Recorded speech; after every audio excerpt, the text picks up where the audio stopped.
There's a pretty one, Ulysses.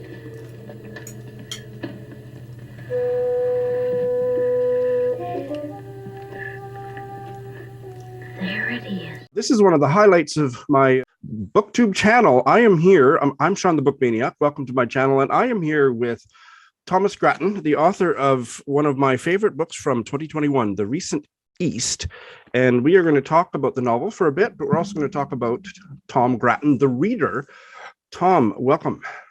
Thank you. I'm so happy to be here. Well, this is really exciting for me and a little bit nervous inducing, but we'll just get going here. I love this novel so much. The characters I can still close my eyes and step back into the emotional world and that house in Germany. And I read it 6 months ago or something. So it's just really a living, breathing reading experience for me, which doesn't happen all that often. I would just like you to introduce the novel, set it up for us. Sure. So the novel is, the house, as you mentioned, is a very central part of the novel. It's a story of a woman named Beate Haas, who was born in East Germany. And when she was 12, unbeknownst to her, she thinks she's going away for the weekend with her parents. And they tell her at the train station that they're defecting and they have fake passports. And so that's the beginning of the novel, her leaving this city called Klitzhagen, which is actually an invented city. And then very quickly it jumps to right after the fall of the Berlin Wall. And she is an adult living in the States, 2 teenage kids, recently divorced, when she finds out that the house that she and her parents left, which her parents had owned, was returned to her. And so she's sort of in this dead end place in her life. And she just decides to make this really big choice and move with her 2 American teenage children to East Germany. And that really starts the story. And then it moves around in time quite a bit. It's the story of that all the way through 2016, when her children are adults. But it also is the story starting when she's 12, going until she meets the man who ends up being her husband in the States. So it's these 2 sort of coming of age stories, her children and her childhood.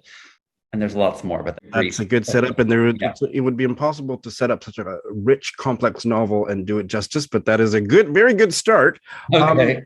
And I saw just about 7 minutes ago an interview that you did on Entertainment Weekly where they asked you, I don't know if they gave you any advance notice, but if they didn't, I'm all the more impressed. They asked you to provide a movie poster tagline for the book. And your answer was, "You can go home again, but you may not recognize it." I had some time to, no, they gave me, I typed my answer, so I had time to think about it. Yes, which I kind of like that movie. I very much like. So can you riff on that for just a minute or two? Well, I mean, I was really interested in this idea of leaving a place that you think you'd never could return to, and then suddenly you're able to, and sort of what a loaded experience that would probably be, and especially a place that has changed so much since you last were there. And so I became really fascinated with that idea. So when Beate returns to Klitzhagen, she really barely recognizes it. She was 12 and now she's in her 30s. But also the place has changed quite a bit. There was something really heartbreaking for me in the fact that she'd always sort of seen this place as home. And then when she returns to it, it is very foreign to her, which really sets up a lot of there's a lot about sort of foreignness and feeling sort of disconnected that really became a central theme in the book. And so that move for her is really terrifying, and sort of she's already in this very fragile place, and so she really spirals into a depression. And for her 2 children, they both really experience it very differently. Michael, who is her son, who's a young queer, just coming out young man, for him it's this revelation, this place, because he gets involved with these sort of young wannabe anarchists, and the city they moved to, which is based on what happened in a lot of cities in East Germany, is after the wall fell, a lot of people left because suddenly the West was available to them. So they moved to a city when everyone else is leaving. And so I was really interested in that idea too. So basically moving to a ghost town. And so then for Adela, who's the daughter, her experience is really, she's completely livid as to why they've left the States. And so the story is set in motion by how all 3 of them react so differently to returning. But for Beate, really, initially, it was really heartbreaking for her to return to a place and for it to feel just so alien to her. And the description of her just kind of isolating in the room and only coming out at night, that was just so, I mean, she's a very strange character, and that is a compliment. As you were just talking, I was thinking about bumbling through dislocation into love. Something. Yeah. Yeah. She's a bumbler. They all are. We all are. People are. And there's just something about the weirdness of it that was so grounded in a, how do I put this? The characters were just so rich and weird. If the characterization hadn't been so rich, it would have just been kind of a strange story. But it's so much more than that. And then Michael, what a fascinating character. I saw another snippet of an interview where I think it was your editor and you were having a talk, and it was an excerpt on LitHub about queer joy. What do you have to say about queer joy? Well, I mean, I guess for me, I was interested in writing a coming out narrative that was very different than many that we have read, understandably, which are a lot about shame and fear and self-hatred. And so I was excited for him moving to this place to be a place where he could really blossom, and where he was able to, within this group of friends he found, really just be really open about who he was. And his joy and his sort of, he takes nothing seriously ever, and it gets him into some trouble in the book a few times. He was sort of probably the most fun character to write, because he's a little subversive. He doesn't take anything seriously. He really just enjoys himself, and pleasure is really important to him. I mean, to all of them, obviously, but to him, I think it becomes sort of so central in his life. So I found just writing him a really joyful experience, even though he's a character like all of them who experiences a lot of sadness and loss. But I do feel like the story of him coming out largely is one of it's an expansive story, as opposed to sort of one where he's combating shame, which are really real and important narratives. But I was interested in trying something different. And the way that plays itself out in this novel is so different from when I hear a lot of young'uns talk about they don't want to read books about homophobia anymore. I get my back up, because I just think it's such a central part of the coming out process, and coming out novels are supposed to be passé. But the way that you have grounded him in that and explored that was a real feat. And I love the way that you wrote about sexual exploration and how off kilter it made him at times, but how also central and joyous all of that process was. So that was a real accomplishment. Thank you. Yeah, I mean, I just was really, he is someone who just loves being a young gay person. And so I really wanted, in so many different ways. And I really wanted to capture that. I'm glad that you experienced it the way that I really intended for it to be. Yeah, and the women characters were just so well drawn too. Beata and Adela, who I just learned how to pronounce it from rewatching one of your videos. I've been pronouncing Adela all this time.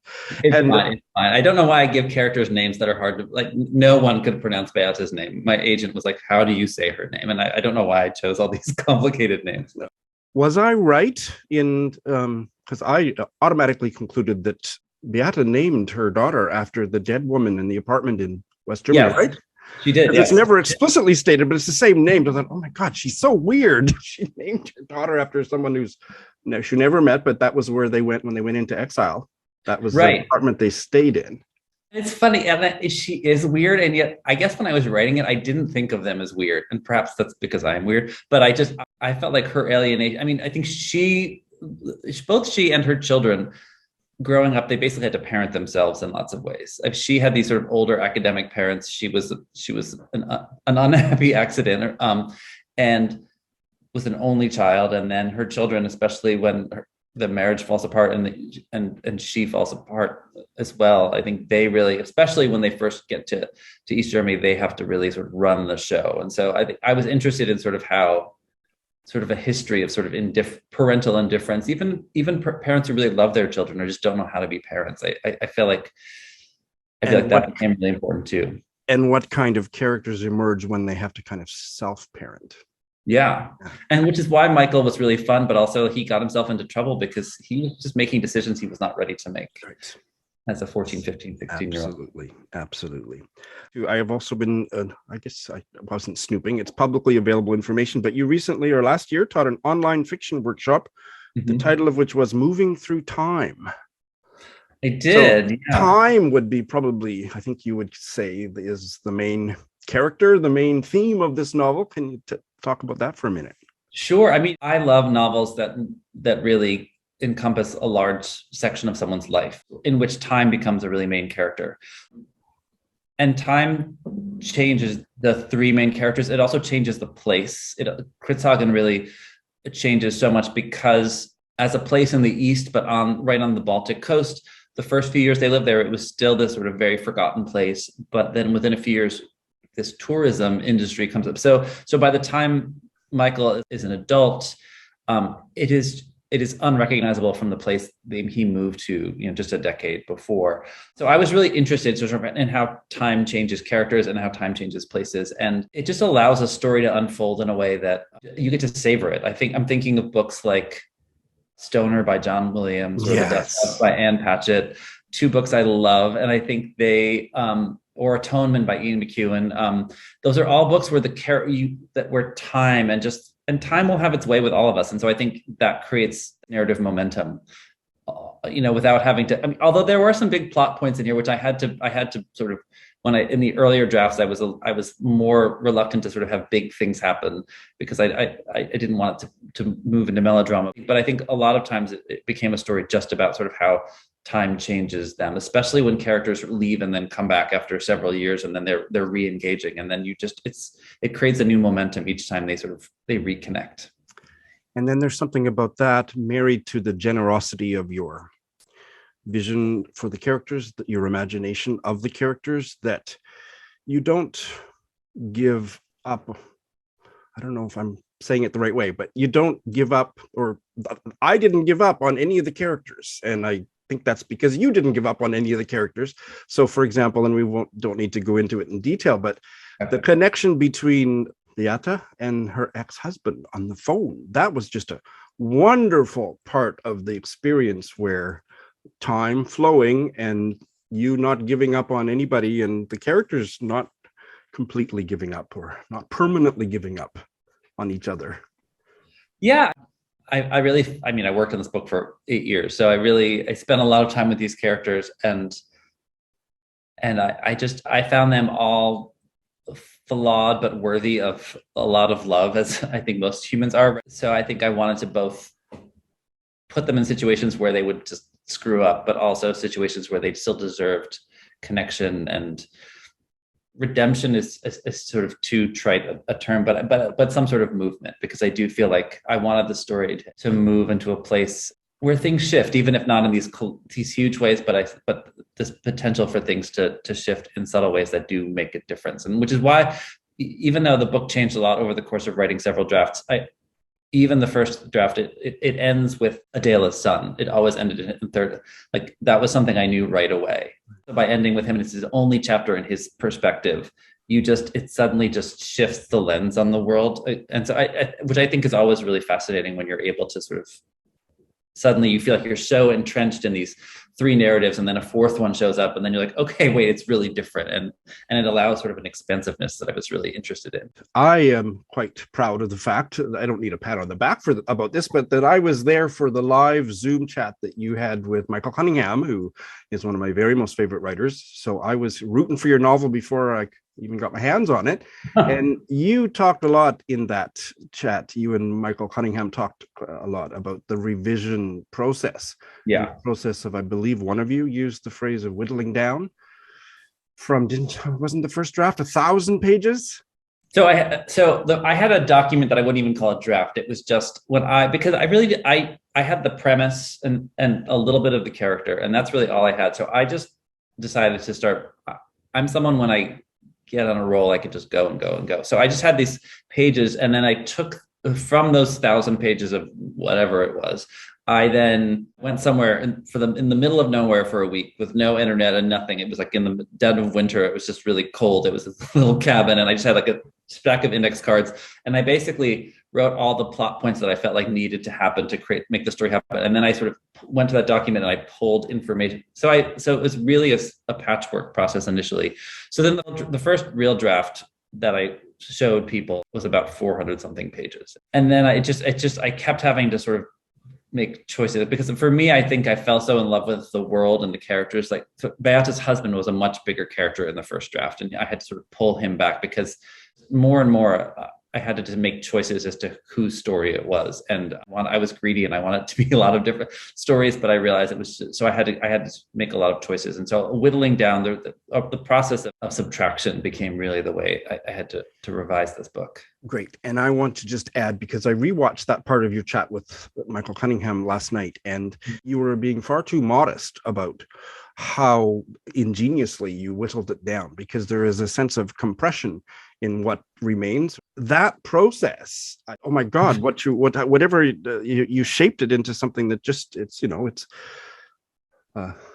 of the best books I've read in years. So that is incredibly kind. And I will say, I'm glad I didn't know it was going to take 8 really long years to write when I started it, because I think I would have been a little daunted by that process. I also lucked out that I went to an MFA program that was a small program, and the group of people I was in my cohort with, they're an amazing group of people. Most of them I'm still quite close with out of the 12 of us, and I think half of them are like people I'm in contact with really regularly, and a few of them were my readers, and so I think getting good readers early on who both sort of respect what you're doing and sort of see that you have some ability, but also are like, okay, but this is some bullshit you need to cut. I had some friends who were both really loving and could be like tough loving with certain things. And there are a few comments that just totally transformed the revision process. And then I also had I have a great agent and editor too. And really they were, with working with them, it was all about cuts, which was nice for me, that I felt like I had this really whole story so then it was just about sort of selecting what could sort of get removed to sort of, so the pace, so it had a little bit more of a pace, so it didn't drag, which it did a little bit in earlier drafts. This is maybe a good chance to shift into talking about you as a reader, and maybe Sure. A place to start with that is, what would you say were some of the writers and or works of fiction that inspired you or influenced you in the creation of the recent East? Yeah, I mean, one book that I mentioned already, even though it's really different in a lot of ways, but Atonement by Ian McEwan is a book I just love. It's a book that is both expansive, and you were talking about compression, that it's a really interesting combination of expansion and compression. And so I feel like it's one of those books where I've read that book several times and I've taught it once or twice. And a lot of books have a little bit of excess where you're like, oh, if you read it a few times, you're like, oh, we could trim this. This book, I feel like whatever he did, there was a way that he had wrote this really expansive story, but it moved, and there was such empathy, and there was such, and like the characters and the way time changed them, I found really moving. So I love that book a lot. There's a German writer, Jenny Erpenbeck, who I've read a couple of her books. One in particular, Visitation. It is the story of a house, which I didn't actually read until I'd actually written a few drafts of this, but I became obsessed with her after. But it's the story of a house in East Germany over several years, and it's really, and lots of different people live there, and it's abandoned for a while, but it's really the story of the house, and the characters come and go. So I think she's a really amazing writer. And then, a book I hadn't read in a while, but I remember when I read it years ago, Buddenbrooks by Thomas Mann, I really loved. Where the recent East takes place is about an hour east of Lübeck, where a lot of Buddenbrooks takes place. So even that it was of a similar, even though it was a different time period, there's so much happening in the story, and just the way he built a world, I was really in love with. So let's just meander here. So what are you reading now? I just finished the new Jonathan Franzen book, Oh. Which I liked quite a lot. I know there are a lot of Jonathan Franzen haters in the world. I'm not one of them, but okay. Yeah. So I thought this book, it's called Crossroads by Jonathan Franzen. Okay.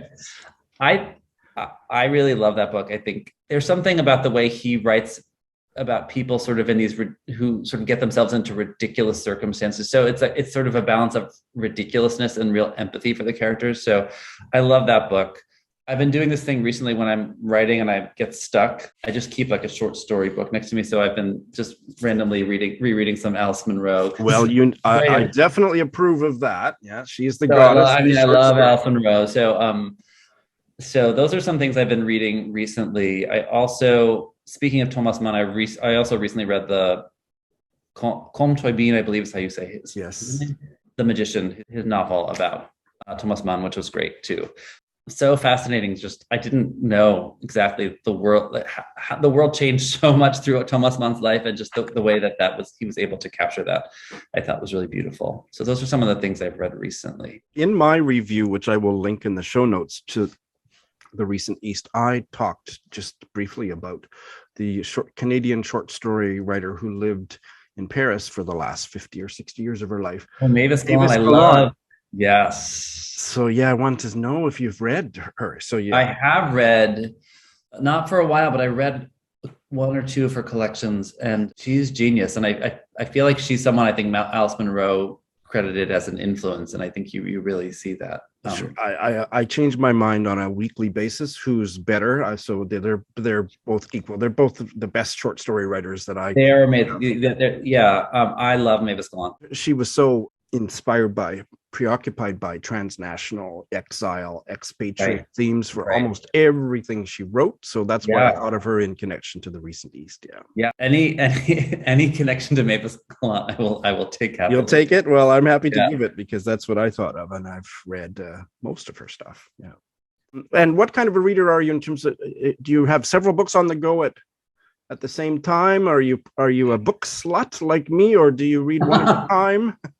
I usually read one at a time, mostly because I get overwhelmed if I'm reading too many things at once. Although sometimes, which is why short fiction can be great, because then if I just want a little variety or take a break from a novel I'm reading, I read some short fiction. But typically I read one novel at a time. And sometimes because I teach during the year, so I don't, and writing, and so I don't read as much as in the summer. That's really my time to just reading, and writing becomes my life then. So I also have these moments where I just binge, and moments where I'm always reading, but there are times when I get to read a lot, and those are my favorite times. So Michael Cunningham was your teacher. He was. Not really recently, but quite a while ago. It was 15 years ago, something like that. Yeah. And he's one of my very most favorite writers. So what's your favorite Michael Cunningham novel?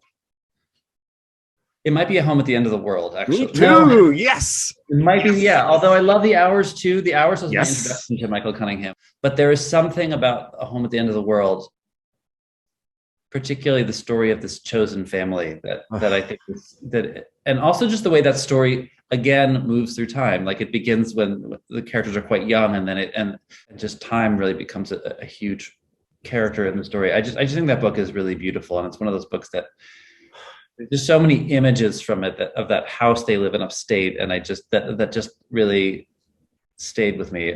So that's probably my favorite. I don't know why I feel the need to share this little anecdote with you, but I'm going to just go with it. Good, go for it.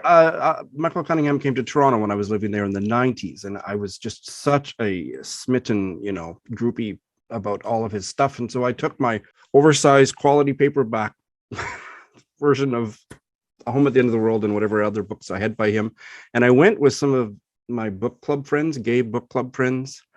And one of those guys, I will never forgive him. He stepped on my moment with Michael Cunningham, because I was just ahead of this guy and put my books down. And then my friend said, "Oh, Shawn gets all weepy about your books, and he just blah, blah, blah." And Michael Cunningham was quite touched to hear that from the guy behind me. But then the guy behind me just monopolized Cunningham all the time. He was signing my books, and I've never forgiven him.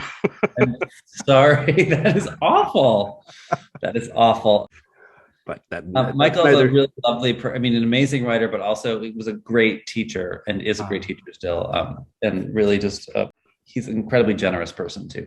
So it was a lovely chat you guys had. Who are some other queer writers that you admire or like? Oh, there's so many. Sort of more. I know you talked about one of Edmund White's novels as being. Oh yes, The Beautiful Room is Empty. Was it? I love that book. The Beautiful Room is Empty. Even though he only really, I believe, only wrote one real queer novel. Maybe more. And James Baldwin. Giovanni's Room was one of those books that just haunted me after I read it. Well, then I have to ask you if you've if you've read the novel that came out last year before, by the Polish writer. He wrote it in English. That's swimming in the title. I did read it.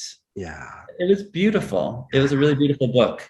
Yes, Swimming in the Dark by Tomasz Jedrowski. Yes, that was a really beautiful book. Beautiful, gorgeous book.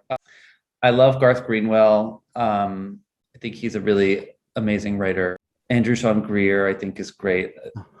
Last I thought was he pulled off sort of a book about a existential crisis, but made it really funny. And I think that was amazing that he was able to do that. The book I read recently, Memorial by Brian Washington, I thought was a gorgeous book as well. Another one you commented on in another interview, yes. And then Real Life by Brandon Taylor is another book that I read recently that I thought was just phenomenal. Sarah Waters, I love. She's an amazing queer writer, Tipping the Velvet and a bunch of other, anyway, she's a genius writer, and she writes about queerness in this really like subversive, really dirty, but in the best way. I mean, I love people who just like go for it and just are just like, it's just so exciting to read. I think she's an amazing writer too. Yeah, I haven't read much by her, but I must. She's great. Do that. When you are writing, does your reading life change during the writing process? Do you read differently when you're immersed in writing? I don't know if I read that differently. Some people I know sort of stop reading when they're writing, and I'm not one of those people. I'm always reading. I guess I often, when I'm writing, I read things that are not similar to what I'm working on. So I read a lot of first person stuff when I was working on the recent East, because that's in third, and or a lot of sort of smaller books. But sometimes when I'm reading, when I'm stuck on an idea in my own writing and I'm reading, somehow weirdly the solution will come while I'm reading someone else's work, even though the solution is not related to what I've read. So there's just some way that's almost like you have to trick your brain into giving a distraction for a while. So that's the only thing. Like sometimes, like my partner sort of jokes, like when I'm really in the writing process and we're like in bed at night reading, I'll just keep getting up and go to my notebook and write something down, and then I'll read it. And then he's like, you have to stop doing that. And I just keep getting up and get in, because there's something about it where the process of reading actually helps me figure out things that I'm struggling with in my own writing. So that's probably the one thing that changes when I'm really in a project the project is always sort of, I mean, I think I mentioned in the Entertainment Weekly interview too, I am this person who either with a notebook or like now the notes app on my phone, I'm often on the subway or whatever. Because oftentimes when you're just doing something else, like that's when the idea comes. And Absolutely. So I'm a fan of having some way to write things down all the time. Do you have a favorite backlist writer or work of fiction from like 10 years ago, 50 years ago, 100 years ago? Do you read backlist stuff? I do read old stuff. Every year, I mean, this isn't necessarily backlist, but I pick sort of a classic book that I have not read, and I cut one or two a year at least. And for the past few years, I've been reading Proust, like a Proust book every year, usually in the summer when I have time. Which translation? I don't even remember now. The newest one that I'm aware of is Lydia Davis, although she kind of managed it. She didn't translate all of it herself. She translated one or two of the volumes. Right. So I don't know if I've read that, but also, one of my favorite books, Madame Bovary, which I've read both her translation and then the earlier translations. Okay. And it was kind of it was one of those moments when I really, that's a book I've read several times. But reading her translation, I just realized how powerful translation is, because it felt so different. Even though I loved the earlier translation, there was something so alive in her translation. Has the recent East been translated? Okay, this is very strange. It hasn't really sold anywhere other than the States, except last week it sold in Russia, of all places. Fascinating. I was fascinated. I've heard, I don't know why Germany has not bought it. One thing I heard is, even though my mother is German and I spent a lot of time there growing up, as an American, perhaps they're very particular about non-native writing about Germany. Well, I don't know. I'd hired a German writer, a novelist, and historian to do a fact check on it, because I wanted to make sure it was correct. So, but maybe there's something in my sensibility that didn't feel correct. I don't know. So it hasn't really been translated much yet. Hopefully there's still time. I mean, the Russian thing just happened last week, so we'll see. I said this offline. I'm going to repeat it here. And I just think this is a novel that's going to have several lives. Yeah. Well, so I hope so. People are going to be discovering it far into the future. So it's going to be reborn and reborn. I feel like it's true that I would rather it have like sort of like a slow burn rather than, be a book that just was sort of people really excited about for 5 seconds and then forgot about it. So I'm fine with that. And I'm going to ask you a couple not selfish, but very idiosyncratic questions. Have you ever read Barbara Pym?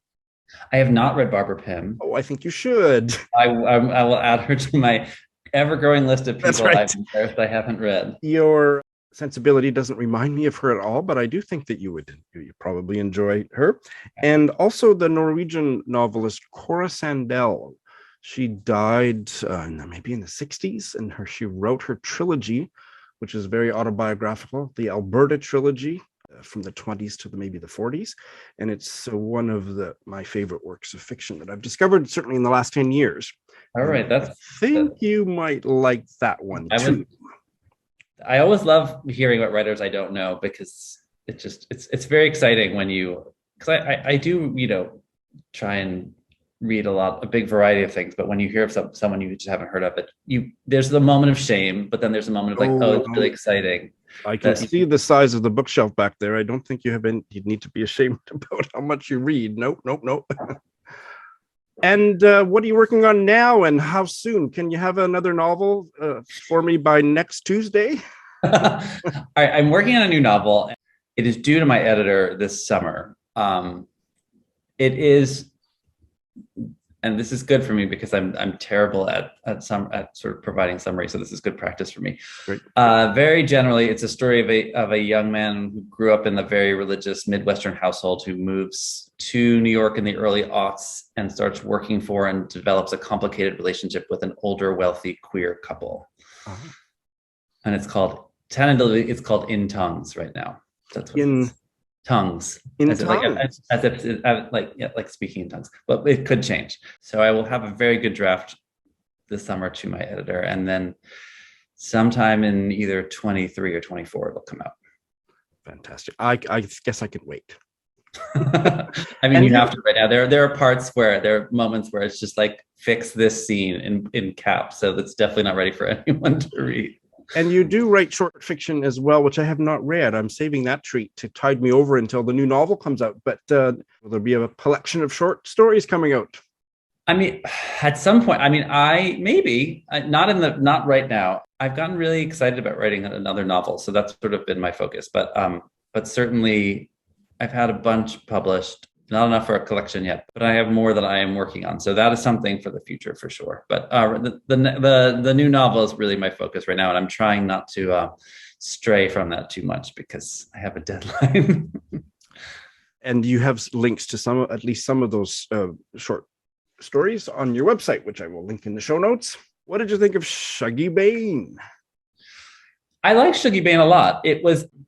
There were moments where the grimness of the world was a lot, although my book is probably kind of grim as well, but I thought it was really beautifully written. And I think there's such love for the characters, which I think was a real feat. So I thought it was a really beautiful book. There are moments of sort of just like the northern Scottish like grimness and the coal mine and things. There were moments I was like, this book is really brutal, but in a way that really was moving as well. Yeah, no, it's the beautiful book. Didn't work for everybody, but boy, it sure worked for me. And I can't let you go without asking you about Sally Rooney.